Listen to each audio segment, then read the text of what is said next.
Muy buenos días. El hablar de un tema como la seguridad eterna de la salvación que tienen los creyentes en Cristo, sin duda causa más de algún problema o de algún conflicto teológico o de apreciación por parte de la Iglesia de Cristo. En simples palabras, ¿cierto? La doctrina de la perseverancia de los santos afirma que la salvación de Cristo logró para su pueblo, ¿no? Está asegurada y, y en virtud de la eficacia de su sacrificio no hay ninguna posibilidad que el creyente se pierda.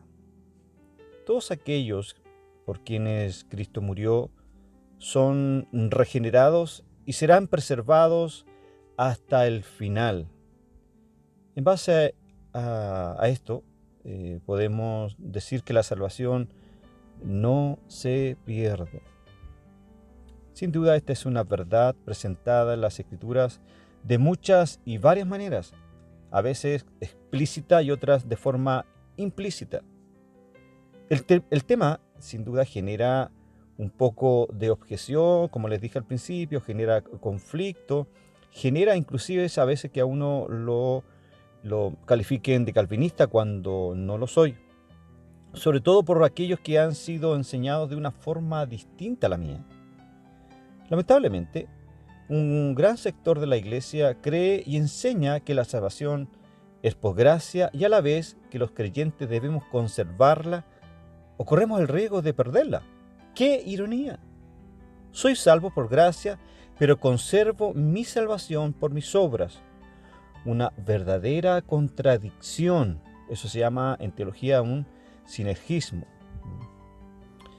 El teólogo J.C. Ryle fue el primer obispo de Liverpool, ¿cierto? Decía tocante a la seguridad de la salvación: si los santos de Dios, leo textualmente, si los santos de Dios pueden ser echados fuera, es un hecho curioso y sorprendente que la Biblia no nos haya ofrecido ningún solo ejemplo claro de ello.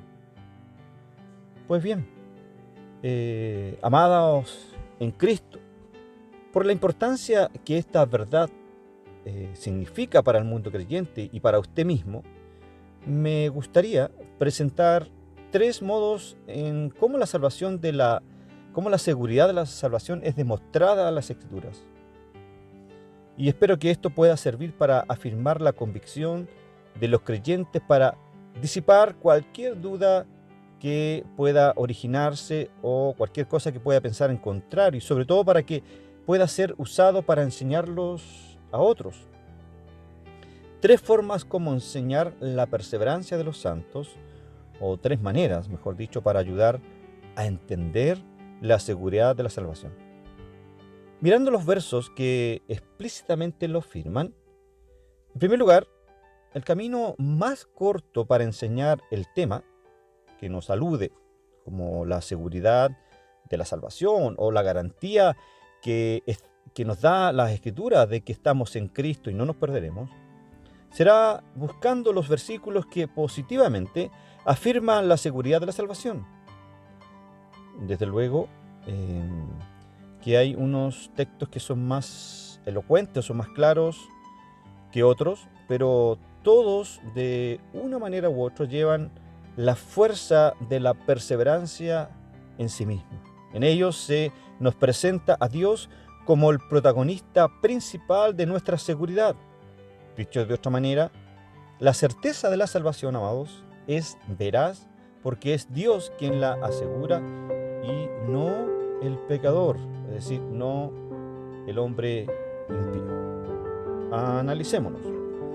El Evangelio de Juan, en el capítulo 10, versículo 27 al 29 de la LBLA, que es otra versión, dice: mis ovejas oyen mi voz y yo las conozco y me siguen, y yo les doy vida eterna y jamás perecerán, y nadie las arrebatará de mi mano. Mi Padre que me las dio es mayor que todos, y nadie las puede arrebatar de la mano del Padre.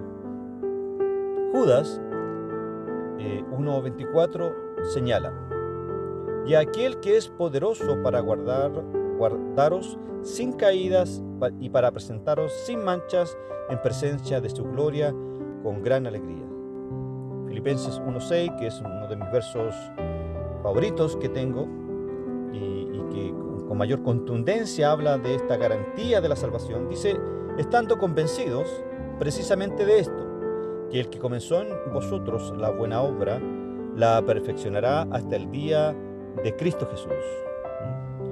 También 2 Timoteos 1:12 dice: por lo cual también sufro estas cosas, dice Pablo, pero no me avergüenzo, porque yo sé en quién he creído y estoy convencido de que es poderoso para guardar mi depósito hasta aquel día. ¿Qué día?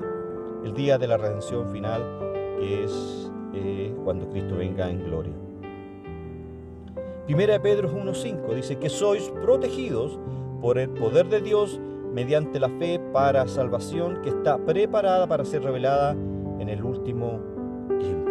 Segunda de Timoteo 4:18 señala: el Señor me librará de toda obra mala y me traerá a salvo a su reino celestial. A Él sea la gloria por los siglos de los siglos. Amén. Primera de Corintios 1:8, el cual también os confirmará hasta el fin, para que seáis irreprensibles en el día de nuestro Señor Jesucristo.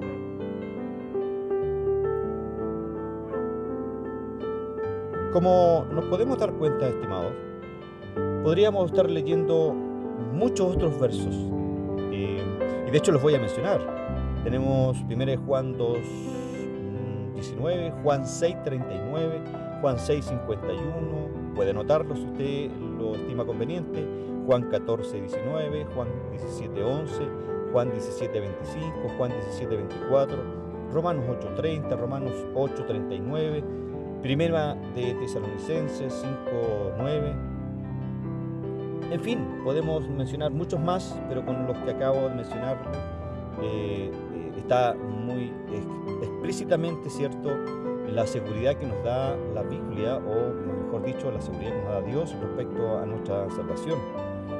Como segundo punto, mirando la descripción que Dios hace de sí mismo, en segundo lugar, la certeza de nuestra salvación se deriva cuando tomamos en cuenta la manera como el Señor se presenta en relación a su pueblo.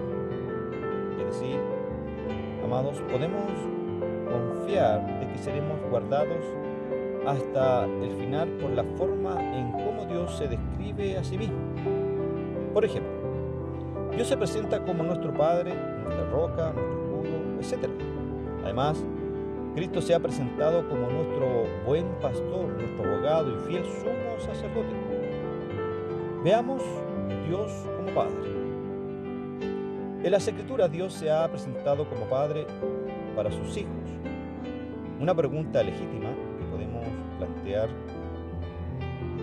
acá sería: ¿es posible que Dios Padre abandone y deje que sus hijos se pierdan? Dios es el único Padre bueno que sabe dar buenas cosas a los suyos, dijo Jesús, Mateo 7:9. Por lo tanto, la conclusión necesaria cuando contemplamos a Dios como Padre es que Él nunca desamparará a los suyos. El mismo criterio podemos establecer cuando contemplamos a Dios como nuestro escudo y nuestra roca. Salmo 28:7. Y Él es un seguro y suficiente escudo quien nos guardará del mal y de la roca de salvación, a la que nos podemos aferrar confiadamente. Estas y otras descripciones que Dios hace de sí mismo, amados, son una legítima fuente de seguridad para nuestra salvación, para sus hijos, para usted y para mí. Ahora veamos a Cristo como pastor. Además, Cristo se presentó como un pastor. En realidad, Él se escribió como el buen pastor que da su vida por sus ovejas, dice el evangelista Juan, capítulo 10, verso 11. Desde aquí podemos plantearnos otra interrogante, y que es legítima hacerla. ¿Será posible que nos perdamos siendo parte de su rebaño? ¿Qué clase de pastor sería Jesús si al final una de sus ovejas se pierde? Cristo como abogado. Otro punto que es necesario analizar. Asimismo, Cristo también se presentó como nuestro abogado. el apóstol San Juan dice: hijitos míos, os escribo estas cosas para que no pequéis, y si alguno peca, abogado tenemos para con el Padre, a Jesucristo el justo. 1 Juan 2:1. Ahora, esto quiere decir que si pecamos, tenemos la seguridad de tener un Cristo, en Cristo, ¿cierto?, nuestro Señor, a un abogado que nos defiende. Pablo usa esta misma idea cuando hace la pregunta retórica: ¿quién acusará a los escogidos de Dios? Dios es el que justifica. ¿Quién es el que condena? Cristo Jesús es el que murió, sí, más aún el que resucitó, el que además está a la diestra de Dios, el que también intercede por nosotros, dice Pablo en Romanos 8, 33 al 34. ¿Qué clase de abogado sería Cristo si al final no puede defendernos? Es una pregunta importante que nos podemos hacer respecto a este punto. ¿Qué confianza pudiéramos tener en un abogado que no puede asegurarnos su ayuda y asistencia? Veamos también a Cristo ahora como sacerdote. La tesis central del libro de Hebreo es que Cristo es nuestro eterno, suficiente, santo, compasivo, hermoso, glorioso y gran sumo sacerdote, dice Hebreo 8:1. Él fue quien se presentó al Padre por nosotros. Él nos representa ante Dios e intercede por su pueblo. Es decir, Cristo presenta los méritos, la eficacia y la suficiencia de su sacrificio en favor de su vida, en favor de su familia, en favor de la familia de Cristo, en favor mío, en favor de quienes hemos confiado nuestra salvación en sus manos. Por lo tanto, considerando que Él es nuestro pastor, nuestro abogado y sacerdote, podemos y debemos descansar en el hecho de que Cristo no dejará a sus ovejas. Él defenderá a los suyos y siempre se presentará ante Dios en favor de su pueblo. Como tercer punto que quiero compartir con ustedes en este pequeño video, mirando la naturaleza irreversible de la aplicación de la salvación. En tercer lugar, la seguridad de la salvación es una necesaria conclusión, hermanos, cuando tomamos en cuenta cómo Dios salva al pecador. Es decir, nuestra nueva naturaleza, es decir, antes de Cristo éramos hombres naturales y por ende no podíamos entender las cosas de Dios, dice 1 Corintios 2:14. Por ejemplo, la Biblia nos enseña que los creyentes fuimos llamados, regenerados, justificados, adoptados, reconciliados y santificados, por citar algunos. Y todas estas son condiciones irreversibles, porque son obra de Dios y por lo tanto seguras y permanentes. Suena absolutamente lógico. Por eso quiero considerar solo 3 aspectos de nuestra redención y veremos cómo ellos nos llevarán a concluir que seremos preservados, cuidados, protegidos hasta el final. Veamos. Primero, fuimos regenerados. La Biblia nos enseña que todos nacemos muertos por el pecado. Esto es la condición del creyente descrita de manera categórica en Efesios capítulo 2, del verso 1 al 5-6. Pero el creyente es regenerado por Dios, dando así inicio al proceso de la salvación. Dicho de otra manera, somos resucitados a una nueva vida por el poder regenerador de su Espíritu, dice Juan capítulo 3. Eso es sin duda el nuevo nacimiento. La obra de la regeneración es una obra que hace Dios una sola vez al comienzo de la vida cristiana, pero con un efecto permanente hasta que usted y yo obtenemos la herencia de la vida eterna, dice el apóstol San Pedro en su primera carta, versos 1, 3 y 4. Así en la Biblia no encontramos una persona que haya estado muerta, luego regenerada y después otra vez muerta por su pecado. Volver a perderse después del nuevo nacimiento es una categoría extraña al testimonio de las Escrituras. Tal situación no lo encuentro en la Biblia.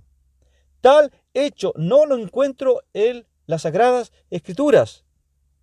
Hay un acercamiento y usted me puede sacar Hebreos 6:4 en adelante. Dice que algunos gustaron del don celestial, unos que gustaron de la buena palabra de Dios. Pues si usted sigue leyendo, se va al verso 8 y dice, pero en cuanto a vosotros, es decir, esa descripción que hace el apóstol San Pablo, se está refiriendo a una persona que simplemente va a la iglesia y que hizo tal vez una confesión de fe, pero no ha mostrado frutos de arrepentimiento. Esa persona solo gustó del don celestial, solo gustó de la buena palabra de Dios.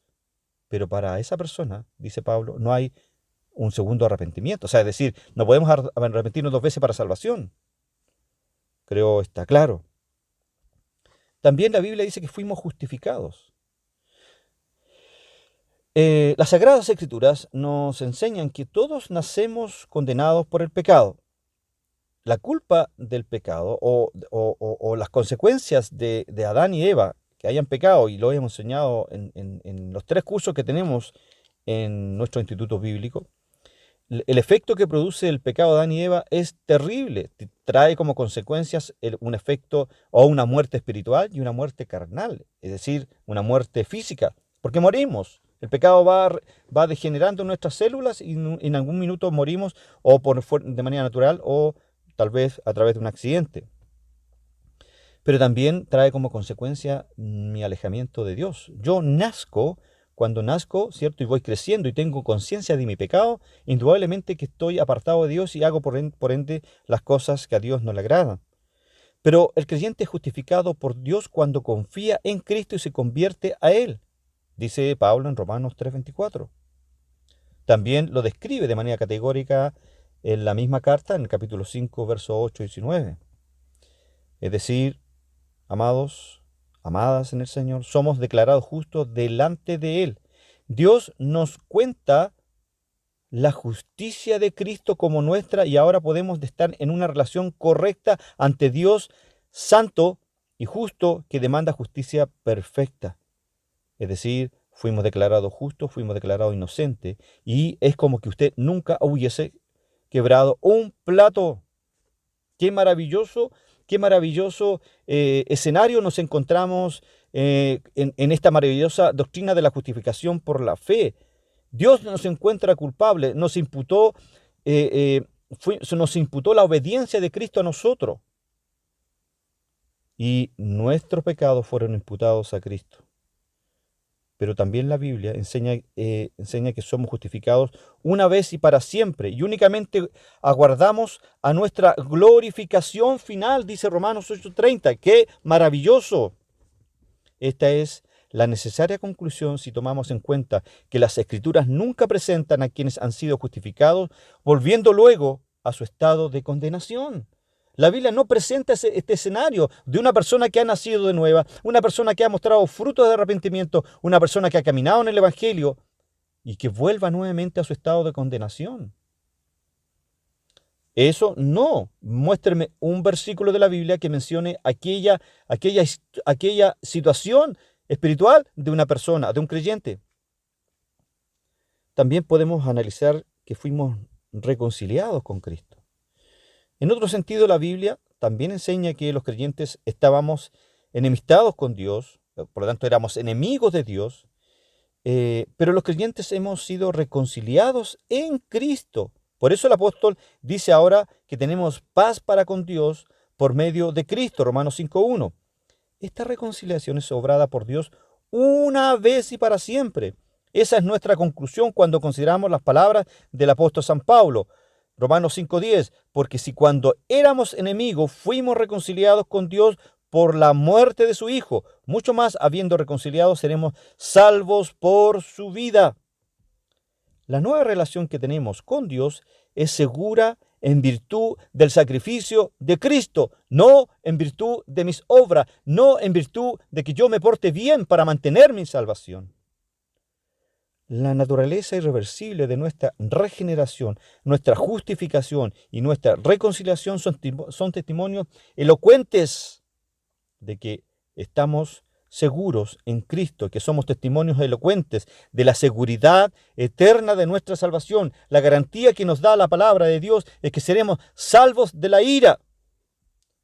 por eso podemos concluir que los creyentes, una vez regenerados para siempre, quedarán regenerados; una vez justificados para siempre, estarán justificados; y una vez reconciliados para siempre, permanecerán reconciliados con su Creador.